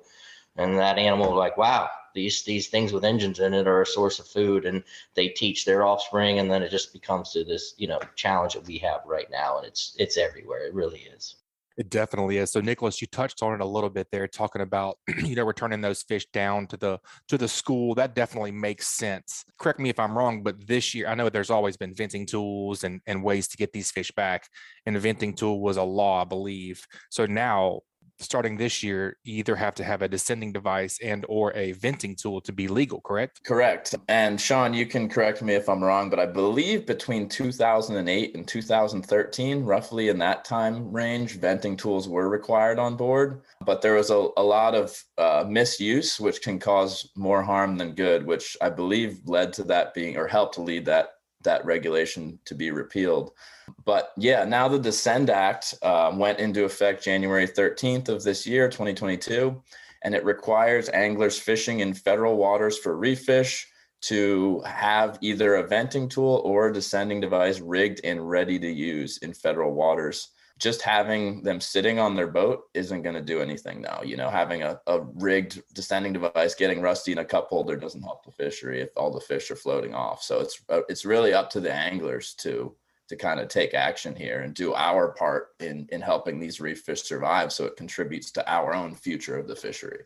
Is that federal waters only, or does it include state waters? How does that law actually read? That law is for federal waters, the Descend Act, which went through Congress. A lot of states often mimic the federal laws in state waters, but I do not believe, at least here in Florida where I am, there is a state regulation on the West Coast for that yet. Gotcha. So let's talk about the best practices in doing that, because I think it's important what you mentioned about the venting tools may be causing more harm than good. As someone who's experienced that firsthand, there's a right way and a wrong way to do it. And also, I think a lot of the times the handling of the fish while you're trying to vent it is what's causing the problem. They're losing a lot of slime. They're flopping around on the deck. You drop them on their head 3 times. Yeah, that's probably not great for them. So what should we really be doing if we're trying to use a descending device and a venting tool to make sure we're not doing more harm than good to these fish? So it's really interesting. All the fishermen who know kind of what they're doing, like you fellas do, have said the same thing. You guys get it. It's handling that fish. So the number one step is be prepared. Y'all are going fishing. You're going to descend a fish in some way, shape, or form. So have your device ready to go. Have your venting tool ready to go. Know how to use it. And, like Nick touched on earlier, knowing where to insert the venting tool, not just stabbing it blindly into the fish or poking its stomach with a knife, that's not going to do anything. So knowing where to insert that venting tool, behind the pectoral fin, kind of in the mid body of the fish, getting ready for that, handling it with wet hands or a wet towel. And especially in the summertime, it's so hot, get that fish back into the water. A lot of folks like the descending devices because they're really pretty simple. They're non-intrusive, whether it's a simple hook or something more complicated like the one that grabs the lip, sends it down to a certain depth. Be prepared, practice with the gear, know how to use it, and turn that fish around really quickly and get it back to the bottom. I can't stress enough working quickly, especially when venting. I mean, the longer it takes on the surface, one, barotrauma does get worse on the surface because it's related to temperature as well. But I've vented and descended tons of fish in my life. And if you waste time on the surface trying to vent that thing, you don't know what you're doing or how to do it. Even if you do get that air out, a lot of times they'll float off on the surface. So it's extremely important to work quickly. And don't forget all those other best release practices, minimizing fight time, minimizing handling and air exposure, because in my eyes, they're just as important or more important from a fish suffering from barotrauma than a bunch of other cases. Yeah, definitely. And that definitely brings me to my next question. Joe and I both have spent a lot of time on the back deck of charter boats. We're dealing with anywhere from 12 to 35. I've even done more than that before. Is it feasible? How would you triage that? I know we're going to get some blowback from our charter boat guys on some of these descending devices. And we always use the vent tool. Have you guys got any blowback on that, or how are you working it from a charter boat angle? Well, one, I think a lot of charter boat captains that have been doing this their whole lives are extremely good at venting, and they can do it quickly and effectively. And if you do that, you're giving a fish a great chance of survival. So there's nothing wrong with doing that if you know how to do it and you know where to vent and you can do it quickly and properly. The issue comes when you get people that don't know what they're doing and they're trying to vent the fish. They don't understand the anatomy of the fish. They're using a sharp needle on a rocking boat and putting it in the fish where it doesn't belong and causing more harm than good. What I like to preach is I think every angler should know how to vent and descend. If you're talking about a smaller charter boat where there's 3 or 4 or 5 or 6 anglers, you can pull up 6 red snapper at a time out of season. That's not an impossible situation to happen. So if you only have 1 descending device or 2 descending devices rigged up, those other 4 shouldn't be sitting on the deck until you get that gear back up. You should know how to vent those fish and get those ones back down too.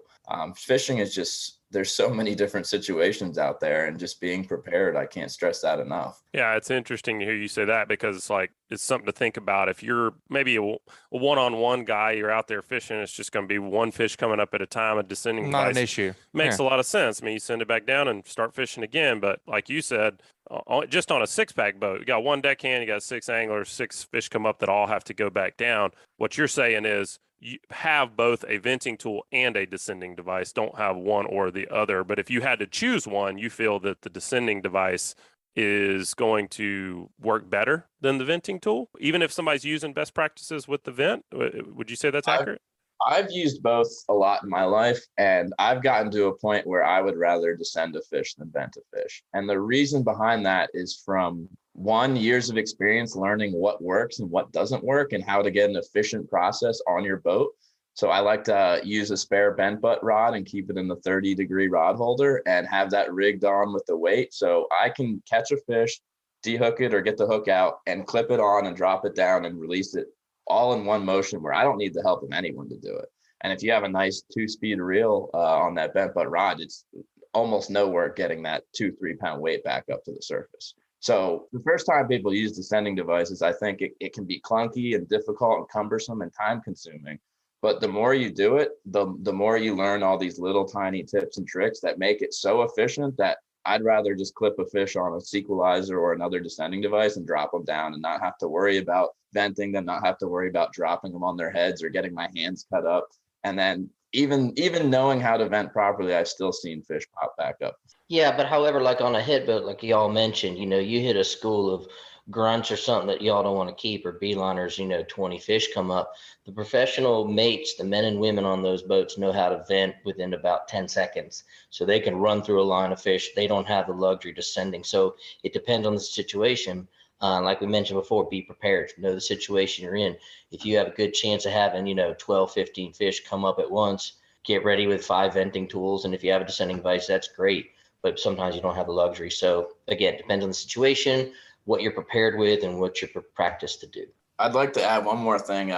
We're pretty creative as fishermen. I mean, you see these deep dropping rigs with 5 hooks on them. You can rig up 3 sequelizers on one rig. Sure, you're going to need more weight if you have 3 red snapper on it. But if you think that there's a chance you're going to be pulling up multiple fish that need to be descended at the same time, you can attach multiple descending devices to one rig and drop multiple fish down at a time.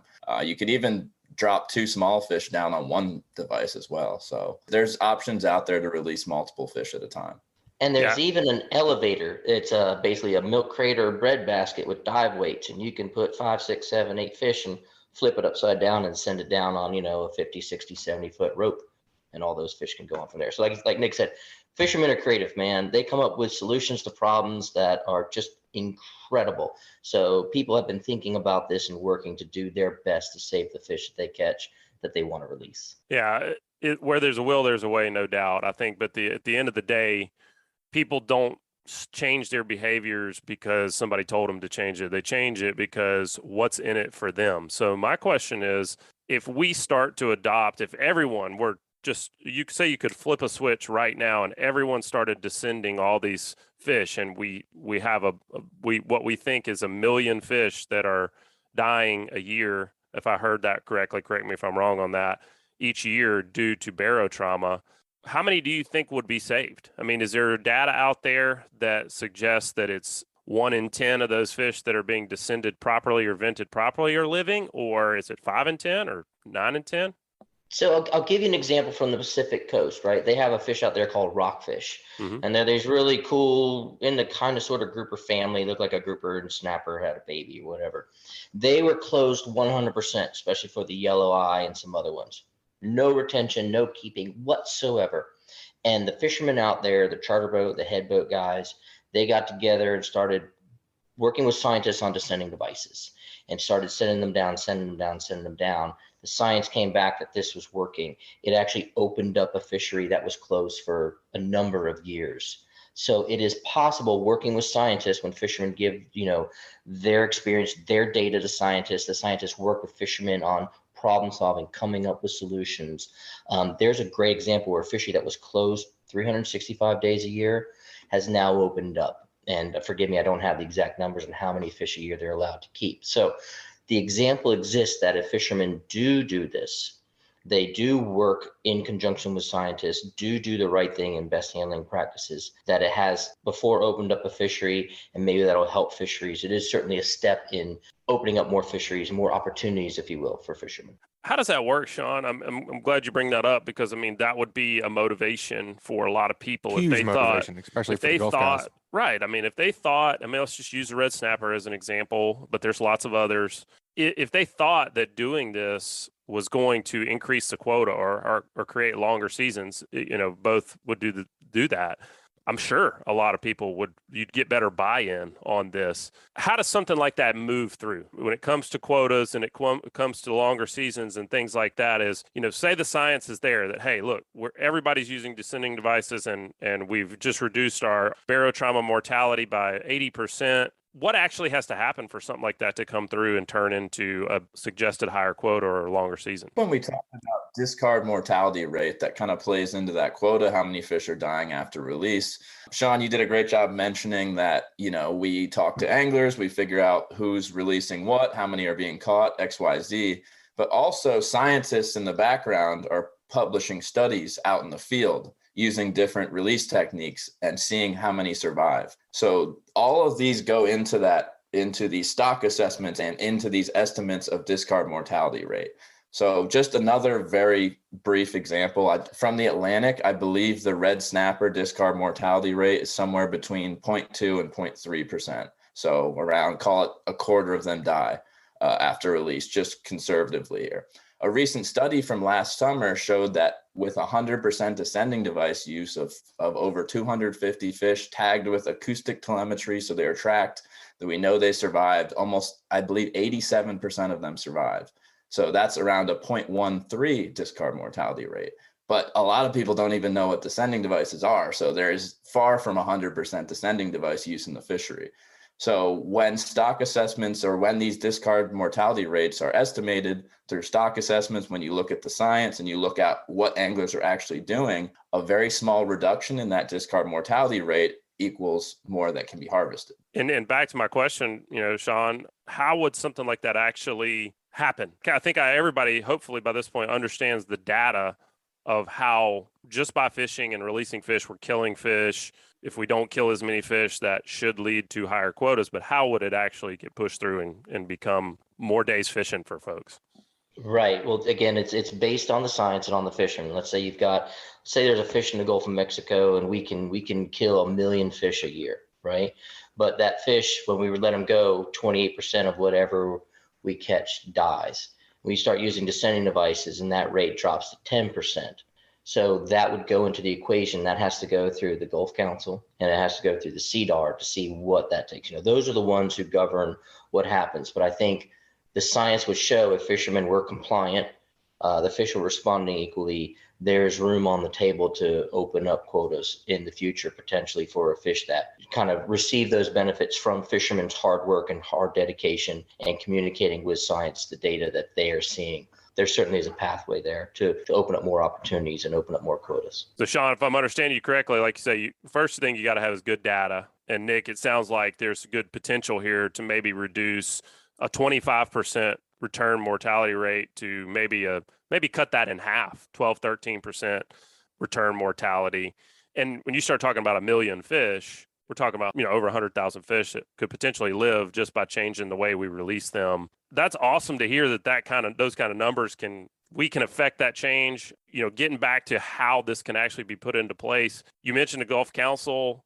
I mean, is that where people need to go to voice their opinions and voice their thoughts and maybe alternative management ideas for this kind of thing? Yeah, you're spot on. So let's, look at a timeline. If fishermen embrace this idea and say, yeah, I'm on board, start handling fish the best way using descending devices, they work with scientists, report their actions, and scientists start seeing that, hey, not as many the discard mortality numbers going down. Fishermen then have a voice at the council, and it's one of the most dependent on the public processes in U.S. government.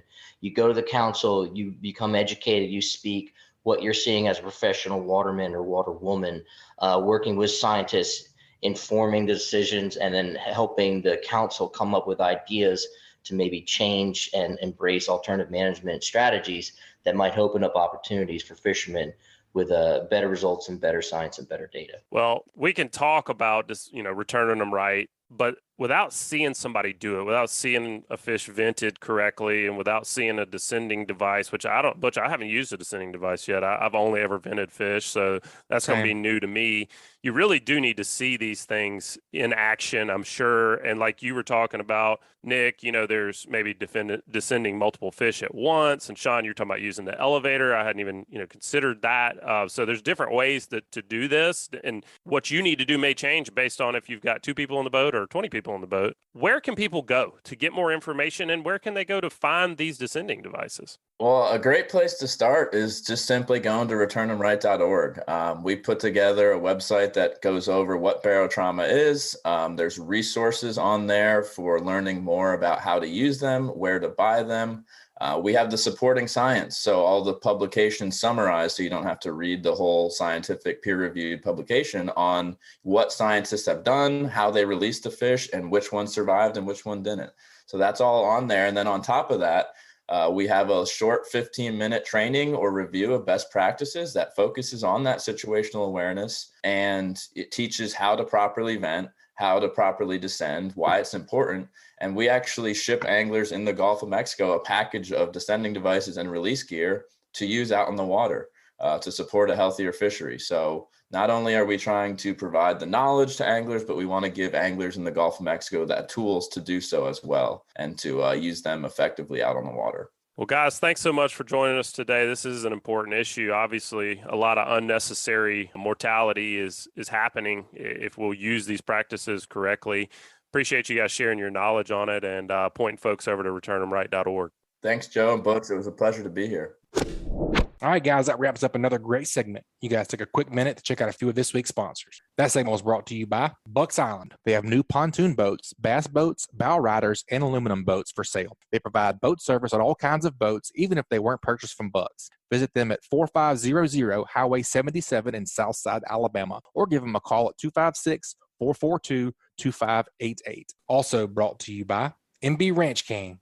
MB Ranch King hunting blinds and feeders are built to last right here in the USA. With durability and convenience in mind, MB Ranch King's maintenance-free blinds are constructed with high-grade steel and come in a variety of sizes to meet any hunter's needs. They offer high-quality, easy-to-use corn and protein feeders that can be filled with both feet on the ground. Call Kevin today for more info or a quote at 205-807-2937. MB Ranch King, built in the pursuit of perfection. Also brought to you by Dixie Supply and Baker Metalwork. Dixie Supply and Baker Metalworks are proud to be your metal roofing headquarters for over 40 years. Save time and money by buying from the most reliable manufacturer on the Gulf Coast. Buy it today, pick it up today. They offer 20 Sherwin-Williams colors to choose from and have a 40-year warranty. Baker Metal and Dixie Supply, 2 names, same great service. With the addition of their new store in Cantonment, Florida, they now have 8 locations to serve you. Dixie Supply and Baker Metalworks, your metal roofing headquarters. All right, Butch. This is always kind of the highlight of the show, where we just do a quick recap of what did we learn. So, What did you learn this episode?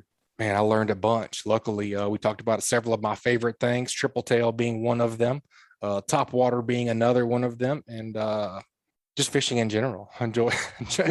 I enjoyed this show. Actually, we went a lot of places and a lot of good stuff, but one thing that I definitely picked up from Tanner was, especially this time of year, it's not something that we think about or not something that I think about, fishing in what we call, deep water, 8 to 10 feet. Tanner was talking about fishing some deeper water structure on the west end of the island, some of those reefs. And he was talking about bouncing a fish bites, a fight club, which is a stanky grub, basically got a little stank on it. Talking about kind of snatching them up off the bottom, and they were getting bit about the middle of the water column.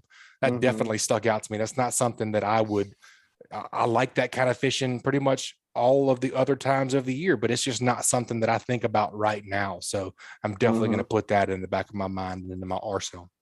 Well, man, I'll tell you what, I'm glad you brought that up, because it's something that, a lot of times when I hit reefs with customers, I'm thinking like popping cork, slip cork, free line, like all like live bait stuff, right? ABCs of the live bait. And man, I actually did it a little bit this week where I was throwing a little slick on a jig head, and had my customers throwing popping corks, and I was throwing a little slick on the jig head and catching some fish while they were catching fish on popping corks. So definitely something that a lot of us probably do get tunnel vision on, especially if we've got access to some live bait. We just do the live bait thing when we get to the reefs, and I think there's a lot of opportunities we're leaving behind. But not is the rigs the same way? Bait. Talking about slip cork and rigs. Do you try? I mean, is that the same kind of deal? You could do the same thing. Yes, absolutely. Is it effective all the time? Definitely not.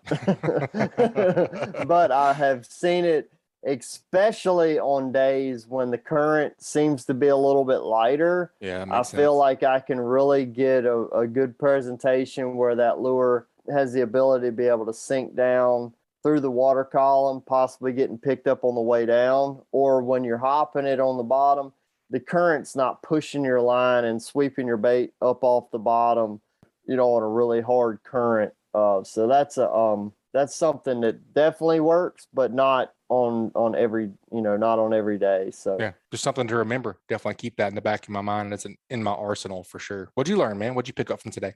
Man, what really stuck out to me was Richard talking about the locator cadence on the top water. Yeah, me too. It's something that I do as well. Like I just know in my mind, if I'm around fish and I just throw a top water and I'm like chick, chick, chick, chick, chick, chick, chick, chick, chick, chick, no pauses, just keep it going. That if there's a trout around, eventually one of them's gonna just slap at it. I'm not looking to catch the fish. I'm looking for that blow up, that slap, just some sort of indication. And then I can pull down, anchor the trolling motor wherever I'm at. And then it's like, all right, well, that fish just gave away their position. So now it's time we can throw some popping corks, we can throw some slicks, pick it apart, swim baits, whatever, and then pick it apart. Or it may just be like, hey, I want to to catch one or two of these fish on top water, and then start playing with your cadence a little bit, because a lot of times that one where you're going chick, chick, chick, chick, chick, chick, chick, it's there. That's not going to catch a lot of fish. Right. But it can It'll get the blow up. Definitely get the blow up. But hey, if you throw it in there and you slow it way down, you don't get a blow up, speed it back up and just keep firing in there until you get them to connect. Yep, definitely agree, man. All right, guys, that wraps up another great segment. Let's take a quick break, check out a few of this week's sponsors. That segment was brought to you by Test Calibration.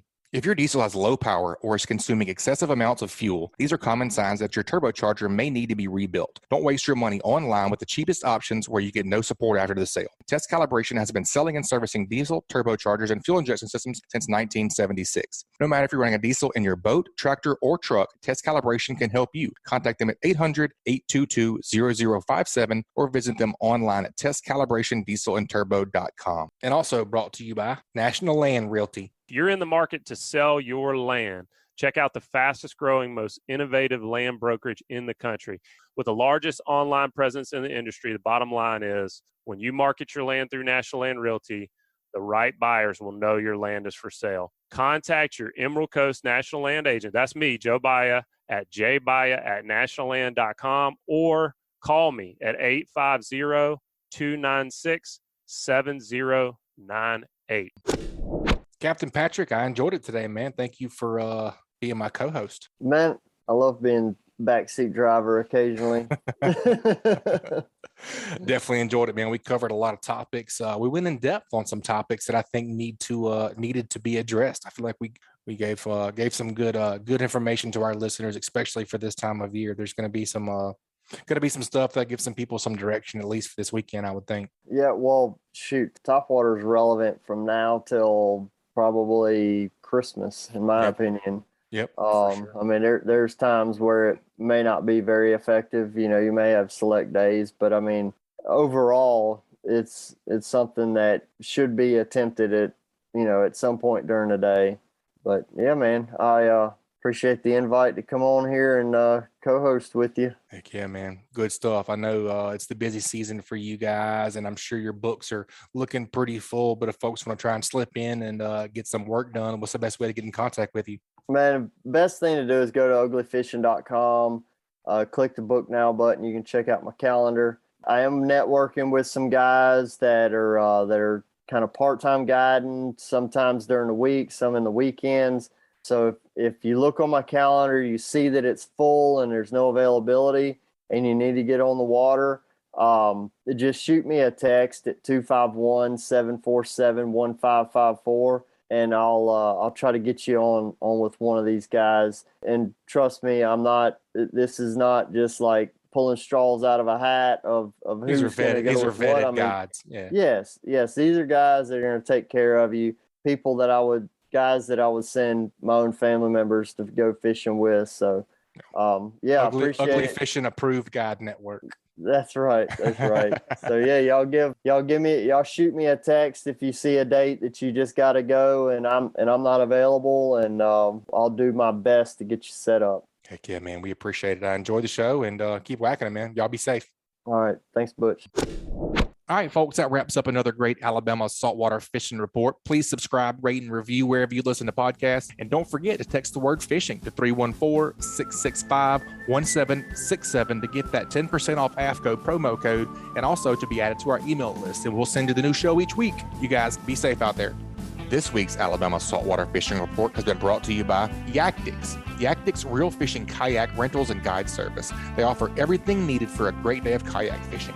Booking and more info at yakdix.com. And also, Ricciardoni Family Dentistry. You're going to need a good dentist, so you may as well make an appointment with fellow angler Josh Ricciardoni. Call today to book an appointment at 251-342-6672. And also brought to you by L&M Marine. L&M Marine has something for everyone, from small hunting boats, pontoons, as well as bigger bay hybrid boats for the hardcore angler.